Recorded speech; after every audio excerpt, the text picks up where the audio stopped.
Thank you for the chance to stand before you today here at Sacramento, Shion Presbyterian Church on Easter Sunday and proclaim good news from the Bible. No. Let me speak it in Korean.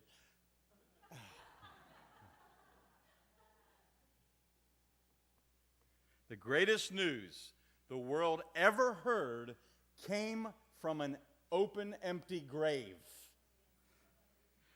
Civilizations rise and fall. Notorious leaders live and die. Political movements come and go. But God still reigns.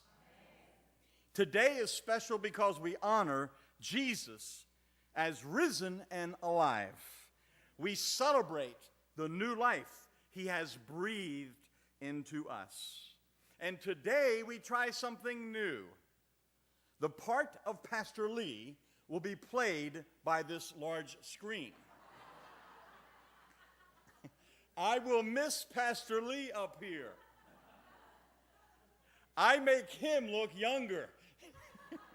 I make him look thinner.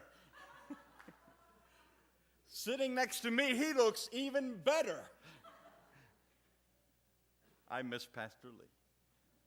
First, let's read a few verses from Matthew chapter 28, verses 5 through 7. Matthew chapter 28, verses 5 through 7. Read with me if you will. The angel said to the women, "Do not be afraid. I know that you are looking for Jesus, who was crucified. He is not here. He is risen, just as he said. Come and see the place where the Lord lay. Then go quickly and tell his disciples. He has risen from the dead and is going ahead of you into Galilee. There you will see him. Now, I have told you."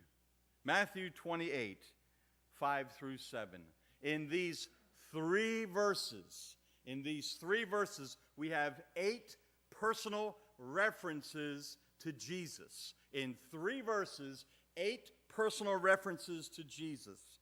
That in itself is significant and speaks to us. I would like to take 3 statements that the angel said on that morning, and look at them with you. First of all, the first thing I'd like to look at is found where the angel says, "He is not here." He is not here. That speaks of the past. He is not here speaks of the past. They were looking for Jesus where he used to be. I repeat, they were looking for Jesus where he used to be or where he couldn't be found. You know, today, people still look for Jesus if they look for him at all. If they look for him at all, they still look for him, but they look for him in places where he can't be found. Some people look for Jesus in psychology. Psychology is a worthy discipline, but he's not there. Psychology can do a whole lot of good, but he's not there. The principles and teachings of Sigmund Freud will never lead you to Jesus. He's not there. Some people look for Jesus in education, but he's not there. Education is a worthy discipline. It can do a lot of good. But taking classroom notes for hours and passing all of your tests will not automatically lead you to Jesus. He's not there. Some people look for Jesus in business. But he's not there.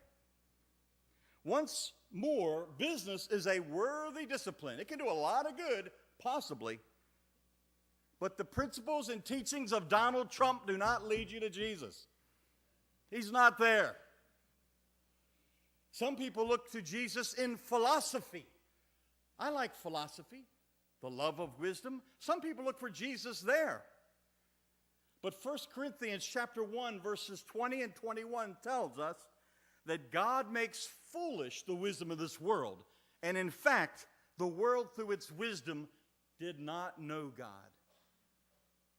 David Hume, John Locke, Friedrich Nietzsche, Jean-Paul Sartre, their teachings will not lead you to Jesus. Some people look for Jesus in entertainment. Yeah. But he's not there. He's not there. He's not there. It can be a worthy occupation. Singer, dancer, movie actor, whatever. It can be worthy occupation. But the teachings of Tom Hanks and J.K. Rowling and Jay-Z will not lead you to Jesus. He's not there. He's not there. Some people look for Jesus in religion. But he is not there.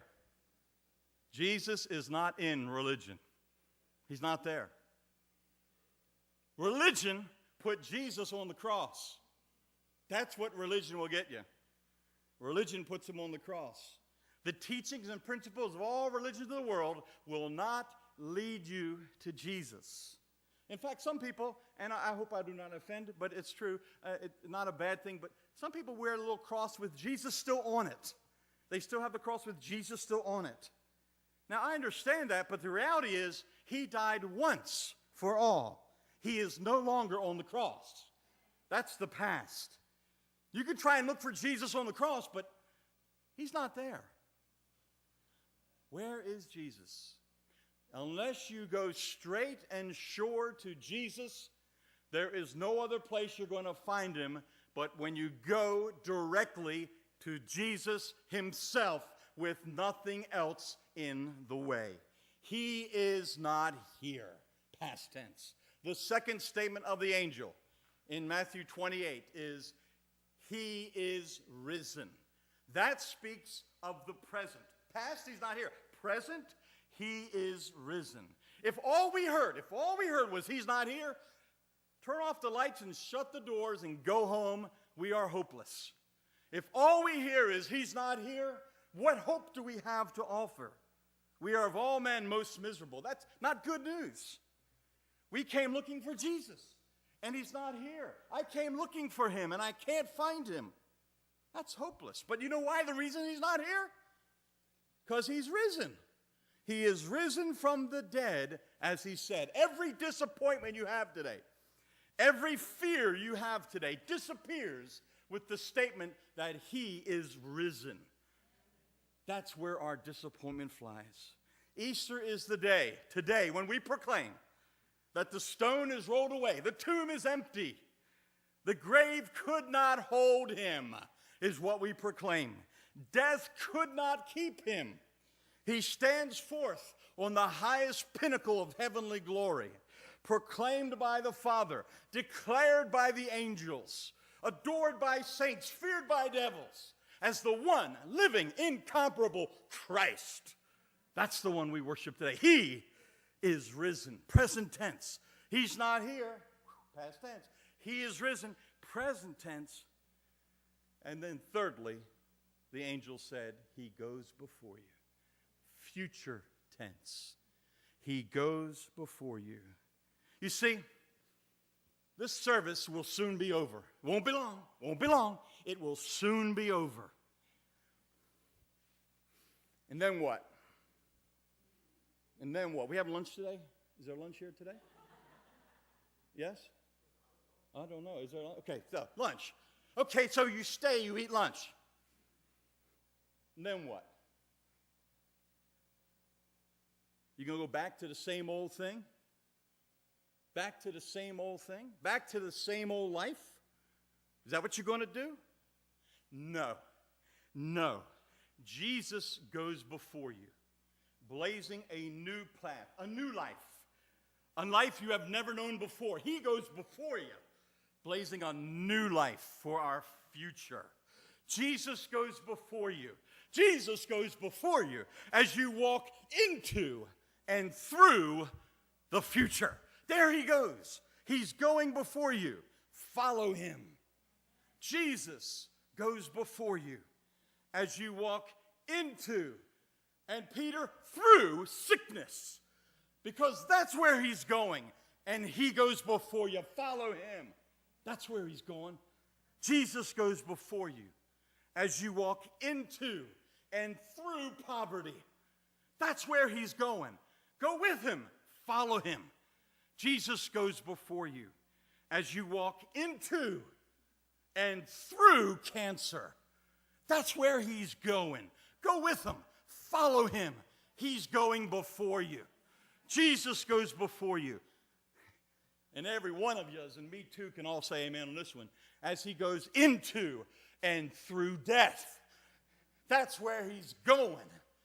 Go before he goes before you. Follow him. That's where he's going. We don't fear it. We run into it. Zion Church. Sion Church. Do not fear the future. God's already there. He goes before you. And there's no fear as long as he is leading the way. In a famous poem, Psalm of Life by William Wordsworth, he says, our hearts, like muffled drums, are beating funeral marches to the grave. That's a sad thought. Well, Christian, we march to the beat of a different drum. Life is a walk with Jesus. He goes before you. Life is a walk with Jesus. It's a journey to heaven. It's a journey. We're marching right now. Your feet might be still, but you're marching right now. You're marching to Zion, the beautiful city of God. We're marching today. We're marching. So, hey, he goes before you. Brush off the dirt of doubt off your shoulders. He goes before you. There's no need for that. Dry the eyes of the tears you might be shedding this morning and get up and start following Jesus. He goes before you. He's heading to heaven. He wants you to follow him. Grab your brother. Grab your sister. And as you do, walk to Zion, bringing them to Jesus. Bring them to Jesus together to heaven. There he goes. He's no longer here. He has risen. He goes before you. Let's go with him. Let's go with him.